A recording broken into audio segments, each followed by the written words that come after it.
बिस्मिल्लाहिर्रहमानिर्रहीम। लाखों करोड़ों दुरूदो सलाम मोहम्मद मुस्तफ़ा सल्लल्लाहु अलैहि वसल्लम और आले मोहम्मद पर। मैं हूँ उमर दराज गोंदल। आज कई दिन के बाद एक बार फिर वापसी हो रही है। पिछले हफ्ते गाड़ी का एक्सीडेंट हुआ और आंख में एक विंड स्क्रीन टूटने की वजह से पीस लगा, जिसकी वजह से सर्जरी हुई।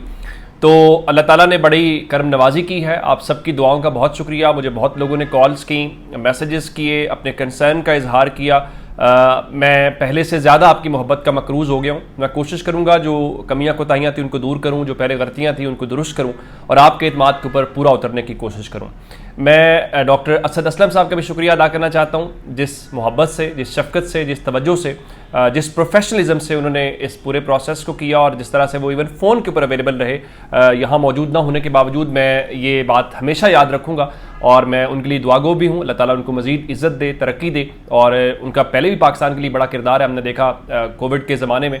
तो बहरहाल मेरे साथ ज़ाती तौर पे उनका ये मेरा जो एक्सपीरियंस है, मैं यकीनी तौर पे उनका शुक्रिया अदा करता हूँ। और सबका मैं नाम लेता जाऊँ, जहाँ जहाँ मुझे कॉल्स आई, मुझे एहसास हुआ कि हम एक फ़ैमिली की तरह हैं।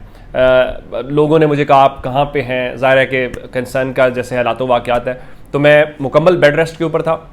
अभी भी ग्लासेस लगा के कुछ दिन चलूँगा, क्योंकि डॉक्टर ने कहा कि आप रूटीन ज़रूर बहाल कर लें, लेकिन अभी ज़रा एहतियात के साथ, चूँकि आंख का मामला है। बाकी अल्लाह ताला की मेहरबानी से मुझे नज़र भी ठीक आ रहा है, बाकी भी मामला ठीक हैं। तो इस हद तक मैं आपका शुक्रिया अदा करता हूँ। ये एक अपडेट थी। अब आते हैं ख़बरों की तरफ। चूँकि आज मंडे है, वर्किंग डे है, और वर्किंग डे के हवाले से आज जो असल ख़बरें कुछ सुप्रीम कोर्ट से हैं। पहली खबर तो ये थी, आज सुप्रीम कोर्ट के अंदर हमने पहले देखा कि सुप्रीम कोर्ट ने जो पंजाब के इलेक्शंस ट्राइब्यूनल वाला मामला है उसको पहले समाअत के लिए मुकर्रर किया गया और आज उस केस की समाअत होनी थी और फिर उस केस को, जो इलेक्शन ट्राइब्यूनल्स का केस है, उसको डी लिस्ट कर दिया गया। तो सवाल तो उस वक्त ही उठे थे कि आखिर वो केस डी लिस्ट क्यों हुआ है, उसकी क्या वजूहात हैं। तो फिर उसकी कुछ वजूहात पता चली और पता चला कि वो जो बेंच में से मौजूद जज साहब हैं वो अवेलेबल नहीं है और उनकी अवेलेबिलिटी ना होने की वजह से, जिसमें जस्टिस जमाल खान मंदोखेल जो हैं वो अवेलेबल ना होने की वजह से जो केस है वो डी लिस्ट हुआ है। इसमें काजी फायज ईसा साहब खुद मौजूद थे, जस्टिस अमीनुद्दीन खान थे, जस्टिस जमाल खान मंदोखेल थे, जस्टिस नईम अख्तर अफगान थे और जस्टिस अकील अब्बासी थे। अच्छा, वैसे ना वो उमर अता बंदियाल साहब के ज़माने में एक टर्म इस्तेमाल होती थी कि हम ख्याल बेंच। सवाल ये पैदा होता है कि काजी फायज ईसा साहब जो हैं वो आम तौर पे जस्टिस अमीनुद्दीन खान साहब के साथ और जस्टिस नईम अख्तर अफगान साहब के साथ ज़्यादा कंफर्टेबल क्यों होते हैं। ये उनके हम ख्याल जजेस तस्वुर किए जाते हैं। अगर आपको याद हो, पाकिस्तान तहरीक इंसाफ को जो 12 जुलाई को सीटें देने वाला फैसला था, उसमें जिन 2 जज साहिबान ने उनको उनकी उस अपील को डिसमिस किया था, ये दोनों फाजिल जज साहिबान थे। फिर अगर आपको याद हो कि फौजी अदालतों वाले मामले के ऊपर भी जस्टिस अमीनुद्दीन खान जो है वो इस केस को टेकअप कर रहे हैं। तो अगर बात वहां तक रहती तो हम ज़रा और तरह से देखते, लेकिन आज इन दोनों जज साहिबान, जो जस्टिस नईम अख्तर अफगान हैं और जस्टिस अमीनुद्दीन खान हैं, उन्होंने आज कमाल किया। और कमाल ये था, आज उनके सामने केस लगा हुआ था और केस था इस्लामाबाद हाई कोर्ट के जज जस्टिस बाबर सत्तार के फैसले के खिलाफ। आपको याद होगा बुशरा बीबी, नजम साकिब और दीगर लोगों की जो ऑडियो रिकॉर्ड की गई, ऑडियो रिकॉर्ड करने के बाद मार्केट में लीक की गई। तो उसके बाद हुआ यह कि पता ये चला कि तकरीबन कोई 40 लाख जो पाकिस्तानी हैं उनके फ़ोन की सर्विलेंस होती है, उनके डाटा तक गैर कानूनी रसाई के हवाले से अदालत ने ये बताया। और ये सारा कुछ जब हुआ तो 29 मई और 25 जून के जो ऑर्डर्स हैं, तो अब उस मामले को आज चैलेंज किया हुआ था अदालत के अंदर हुकूमत पाकिस्तान ने। तो हुकूमत पाकिस्तान के हवाले से आप यूं कहिए कि उन्होंने एक लिहाज से हुकूमत की जो अपील है उसको मंजूर कर लिया है और उन्होंने इस्लामाबाद हाई कोर्ट को मजीद कार्रवाई से रोक दिया है, और न सिर्फ रोक दिया है बल्कि अहकामात भी मुअत्तल कर दिए हैं।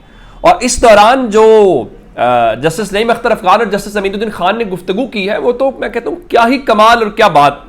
फिर समझ इस बात से आती है कि जस्टिस बाबर सत्तार जैसे अपराइट जजेस जो हैं, जो बोल्ड जजेस हैं, जो लोगों के जो ये नहीं कहते, जिस तरह जस्टिस तारिक मसूद साहब ने फरमाया था कि ये हमें इंसानी बुनियादी हुकूक कहाँ पे लेके जाएंगे, बल्कि वो बुनियादी इंसानी हुकूक के साथ स्टैंड करते हैं, उनके ऊपर इंप्लीमेंटेशन यकीनी बनाने के लिए कोशिश करते हैं।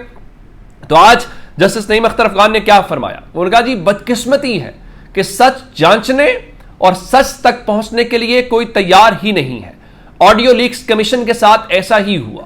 हुकूमत ने ऑडियो लीक्स की तहकीकात के लिए कमीशन तश्कील दिया, मगर इब्तदाई सतह पर ही एक दरखास्त लाकर उसे काम करने से रोक दिया। यानी जज साहब खुद ये मान रहे हैं कि हुकूमत ने खुद कमीशन बनाया, कमीशन बनाने के बाद हुकूमत ने खुद ही एक दरखास्त लेके आके उसको रोक दिया। चले, बिल्कुल ठीक है, लेकिन इन जज साहबान ने होना तो फिर ये चाहिए था कि उस कमीशन की कार्रवाई को आगे बढ़ाते या कहते कि जनाब आप जो है वो सर्विलेंस नहीं कर सकते, बाकी चीजें नहीं कर सकते। लेकिन अदालत ने तो क्या किया, इस्लामाबाद हाई कोर्ट को ही रोक दिया। और आज इस 2 रुकनी बेंच ने करार दिया कि इस्लामाबाद हाई कोर्ट के पास अस खुद नोटिस लेने का इख्तियार नहीं है। और अब उन्होंने उन फैसलों को मुअत्तल कर दिया। और जस्टिस अमीनुद्दीन खान साहब ने फरमाया कि इस्लामाबाद हाई कोर्ट ने वो अहकामात भी दिए जिनकी इस्तदा ही नहीं की गई थी। तो बिल्कुल ठीक है हुजूर, इस्तदा वाले मामले के ऊपर तो इस तरह से उन्होंने जस्टिस नईम अख्तर अफगान साहब ने और जस्टिस अमीनुद्दीन खान साहब ने, जस्टिस बाबर सत्तार ने जो ऑडियो लीक्स केस के अंदर 29 मई और 25 जून के ऑर्डर्स हैं उनको इख्तियारात से तजावुज करार दे दिया। यानी आप यूं कहिए कि उन्होंने कहा है कि अगर आप अब जस्टिस बाबर सत्तार जो है वो ऑडियो लीक्स के हवाले से कार्रवाई आगे नहीं बढ़ाएंगे और आप अपने इख्तियार से तजावुज नहीं करेंगे। यानी फिर फरमाया जस्टिस अमीनुद्दीन खान ने, हो सकता है जिनसे बात की जा रही हो ऑडियोज उन्होंने खुद लीक की हूं, ये पहलू क्यों नहीं देखा गया? आजकल तो हर मोबाइल में ऑडियो वीडियो रिकॉर्डिंग हो जाती है। यानी अब इसको यूं अज्यूम किया जा सकता है कि शायद पाकिस्तान के अंदर जो जजेस हैं वो फरूजों के ऊपर चल रहे हैं कि ये भी तो हो सकता है कि उसने खुद रिकॉर्डिंग की हो सकता है जिससे वो बात कर रहे हैं उससे रिकॉर्डिंग की हो। मेरा ख्याल तो यह है कि दुनिया के अंदर बुनियादी इंसानी हुकूक जो सबसे बड़ी चीज होती है वो ज्यादा है। अब आपने जो उन्होंने गैर कानूनी सर्विलेंस रोकने का हुक्म दिया था, तो उस गैर कानूनी सर्विलेंस रोकने के हुक्म को सुप्रीम कोर्ट ने मुअत्तल करके क्या कहा है? अब दूसरे लफ्जों में आप यूं कहिए कि आपने उनको क्लीन चिट दे दी है, आपने लाइसेंस दे दिया है कि जाइए कॉल्स रिकॉर्ड कीजिए, जाइए सर्विलेंस कीजिए, जाइए डिजिटल निगरानी, क्योंकि अब वो कहते हैं जी हमने डिजिटल दहशतगर्दी वाले जो लफ्ज हैं। तो अब इस सारे मामले के अंदर उन्होंने ये बताया कि जनाब देखें, एडिशनल अटॉर्नी जनरल ने बताया जी इस्लामाबाद हाई कोर्ट ने मुतल्लिका इदारों को नहीं सुना और कंपनीज को पार्टी बनाए बगैर ही अहकामात जारी कर दिए हैं। तो उसके साथ सुप्रीम कोर्ट ने बुशा बीबी और साकिब निसार के जो बेटे हैं नजम साकिब, उनको भी नोटिस जारी कर दिया है। तो अब दूसरे लफ्जों में आप यूं कहिए कि अब ये जो इन्होंने आज फैसला दिया है, इन्होंने आज ये कहा कि भाई ऑडियो लीक्स प्रॉब्लम नहीं है, ऑडियो रिकॉर्डिंग प्रॉब्लम नहीं है, लीक्स प्रॉब्लम नहीं है। हुकूमत, अगर आप ये कहते हैं ये प्रॉब्लम थी तो आप हुकूमत से पूछते ना कि उन्होंने तहकीकात अभी तक क्यों नहीं की।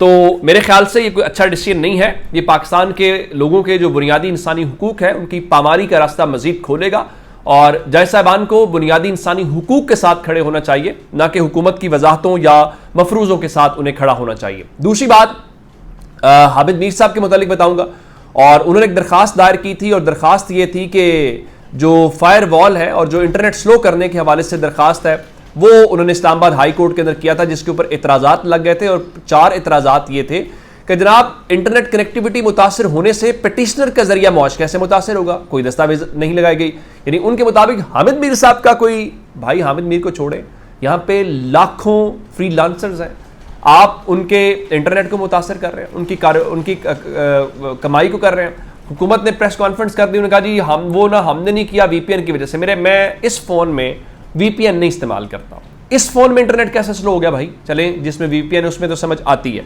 फिर दूसरा सवाल था कि मालूमात के हुसूल का पहला फोरम पाकिस्तान इंफॉर्मेशन कमीशन है, हाई कोर्ट में कैसे पहले दरखास्त दायर कर सकते हैं? फिर बताया गया जी फायरवॉल लगाए जाने का चैलेंज किया गया लेकिन कोई ऑर्डर या नोटिफिकेशन साथ नहीं लगाया गया। फिर कहा गया जी पिटीशन में एक जगह नामुनासिब जबान इस्तेमाल की गई है।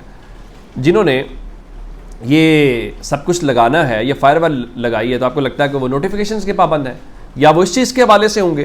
तो अब ये जो इतराज़ात हैं, अदालत ने फिलहाल इतराज़ात दूर कर दिए हैं हामिद मीर साहब की इस दरखास्त के ऊपर, और इस्लामाबाद हाई कोर्ट ने कल इस दरखास्त को दोबारा समाअत के लिए मुकर्रर करने का हुक्म दे दिया। सच्ची बात तो ये है कि ये दरखास्त समाअत के लिए मुकर्रर भी हो जाएगी, लेकिन इसके ऊपर कोई पेशरफ्त हो नहीं सकती। जिन्होंने फायर वॉल लगाई है या जो लगाना चाहते हैं, जिनका ये मकसद है, वो बड़े तगड़े हैं और उन्होंने यकीनी तौर पे अपनी तमाम तर तैयारी मुकम्मल करने के बाद ही ये सब कुछ किया होगा। बाकी हमारी कोशिश है, मतलब मेरा काम है आवाज़ उठाना, मैं आवाज़ उठा सकता हूँ। हामिद मीर साहब ज़रा बड़े सहाफ़ी हैं, वो अदालत चले गए, इतना किरदार अदा कर सकते हैं। बाकी क्या किरदार है, मेरा ख्याल वो हमारे बस की बात नहीं है। वो जिन्होंने ये सिक्काबंद काम किया, उस सिक्काबंद काम के हवाले से वो जानते हैं और उनको तसल्ली है। जब हुकूमत वजाहतें दे रही हो, ये सब कुछ होने के बावजूद आप किसी आईटी के बंदे से पूछें, आप किसी कंपनी के बंदे से पूछें, वो आपको बताएगा क्या कुछ हुआ, लेकिन हुकूमत करिए नहीं थी, हमने कुछ नहीं किया। अब तक के अपडेट से अपना बहुत सारा ख्याल रखिएगा। खुदा हाफिज।